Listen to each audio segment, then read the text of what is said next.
10,000 रुपए की आदत जो आपको हमेशा गरीब रखती है। एक सवाल पूछता हूँ, पिछले महीने आपकी सैलरी आई, आपने खर्च किया और महीने के आखिर में कुछ बचा नहीं। यही हुआ ना? अब ये मत सोचिए कि आपकी सैलरी कम है, क्योंकि जिन लोगों की सैलरी 30,000 रुपए है वो भी यही कहते हैं। जिनकी 80,000 है वो भी, और जिनकी 1,50,000 है वो भी महीने के आखिर में खाली हाथ बैठे होते हैं। तो प्रॉब्लम सैलरी नहीं है, प्रॉब्लम एक आदत है।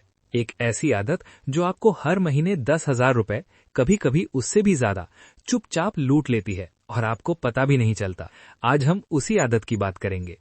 पहले एक कहानी। राहुल एक 28 साल का आईटी प्रोफेशनल है। मुंबई में जॉब करता है। 55,000 रुपए महीने की सैलरी है। अच्छी खासी लाइफ है। लेकिन हर महीने एक ही सिचुएशन होती है। 1 तारीख को सैलरी आती है, पहले ईएमआई जाती है, लैपटॉप की, फोन की, थोड़ी पुरानी क्रेडिट कार्ड की, फिर रेंट, फिर ग्रोसरीज, फिर थोड़ा जोमैटो, थोड़ा नेटफ्लिक्स, थोड़ा अमेजॉन, और बीच बीच में दोस्तों के साथ वीकेंड आउटिंग। महीने के 20 तारीख तक अकाउंट में 3-4 हजार रुपए बचते हैं।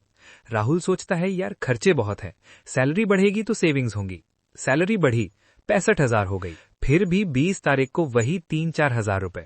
क्यों? क्योंकि राहुल की प्रॉब्लम इनकम नहीं है। राहुल की प्रॉब्लम एक साइकोलॉजिकल ट्रैप है, जिसका नाम है लाइफस्टाइल इन्फ्लेशन। लाइफस्टाइल इन्फ्लेशन वो दुश्मन जो दोस्त की तरह दिखता है। जब भी हमारी इनकम बढ़ती है, हम ऑटोमेटिकली अपना लाइफस्टाइल भी अपग्रेड कर देते हैं। पहले लोकल ट्रेन से जाते थे, अब ओला। पहले घर पर खाना बनाते थे, अब जोमैटो। पहले 15,000 का फोन था, अब 50,000 का।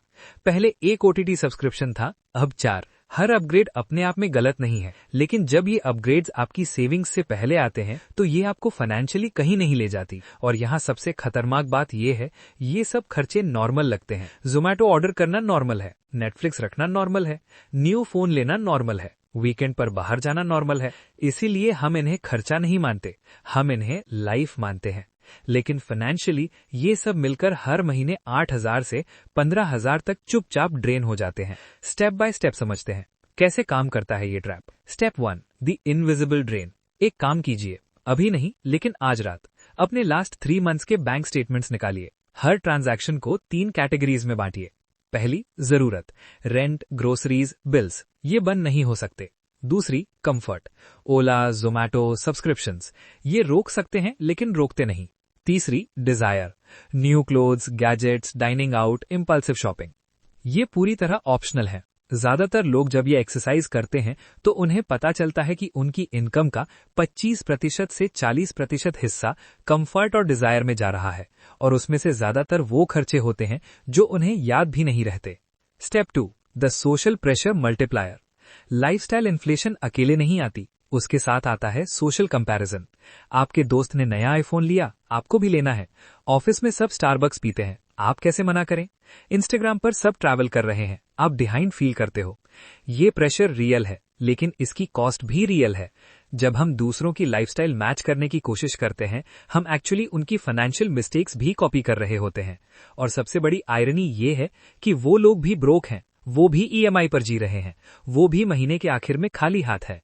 हम ब्रोक लोगों की लाइफस्टाइल कॉपी करके खुद को और ब्रोक बना रहे हैं। स्टेप 3, द ईएमआई पिल्यूजन। भाई 2,000 रुपए महीने की ईएमआई है, अफोर्ड कर सकता हूं।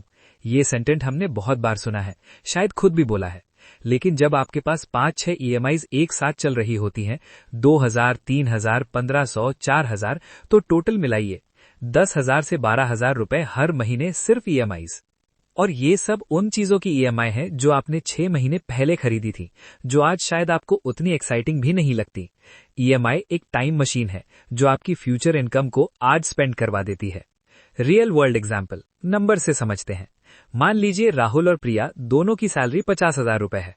राहुल हर महीने लाइफस्टाइल इन्फ्लेट करता है, ओना, Zomato, subscriptions, weekend plans, new gadgets. महीने के अंत में 2,000 से 3,000 रुपए बचाता है।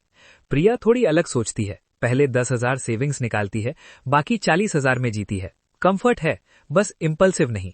10 साल बाद राहुल ने 2,500 रुपए एवरेज मंथली सेविंग्स के हिसाब से 3 लाख रुपए बचाए अकाउंट में।